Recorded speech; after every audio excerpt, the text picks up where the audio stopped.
नमस्कार, मैं राहुल नागपाल और आप देख रहे हैं हमारा यूट्यूब चैनल जिसका नाम है बोल 85। मेरे साथ बबीता यादव हैं और आप कांग्रेस की एक्टिव राजनीति में है।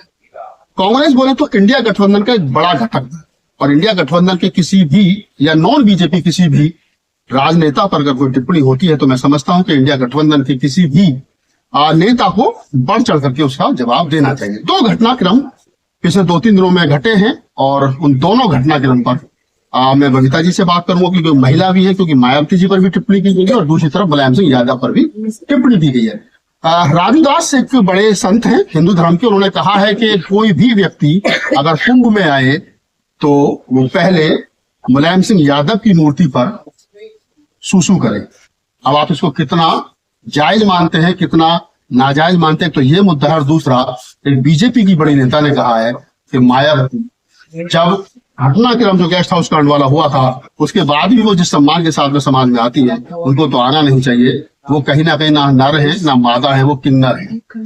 दो बड़े गंभीर सवाल और दोनों गंभीर सवालों के जवाब मैं बबीता जी से लेना चाहूंगा एक एक करके। बबीता, पहला सवाल, साधु संतों को इस प्रकार की भाषा का इस्तेमाल करना चाहिए? मुलायम सिंह यादव जी देश के बड़े नेता है, कई बड़े मंत्रालय उन्होंने चलाए, बड़े सूबे के कई बार मुख्यमंत्री रहे और बहुजन समाज के बड़े नेता हैं। हम तमाम लोगों का नाम बड़े सम्मान के साथ लेते, कोई भी इस प्रकार से उठकर के चला मुलायम सिंह यादव के प्रकार के शब्दों का प्रयोग करके कैसे देते?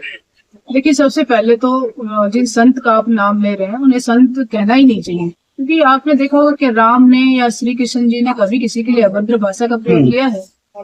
बहुत आपने देखा होगा महाभारत में या रामायण में एक दूसरे युद्ध हुए, दुश्मनियां हुई, लेकिन कभी भी एक दूसरे के प्रति जो है अभद्र शब्दों का प्रयोग नहीं हुआ। तो इस तरह से इनको संत कहना मेरे तो हिसाब से जो है वो सही नहीं है, क्योंकि ऐसी जो भाषा का प्रयोग करते हैं वो समाज के संत जो है समाज को दिशा देते हैं, तो ये समाज के आदर्श नहीं हो सकते।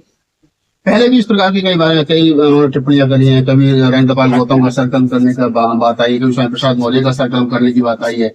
तो आपने कहा कि इस प्रकार के लोग संत नहीं हो सकते, तो ये किसके बढ़ावे पर इस प्रकार की भाषा का इस्तेमाल करते? लगता है कि सरकार जो वर्तमान समय में देश के अंदर राज कर रही है जिस मानसिकता की, वो सरकार का कहीं ना कहीं एक तरीके से समर्थन है।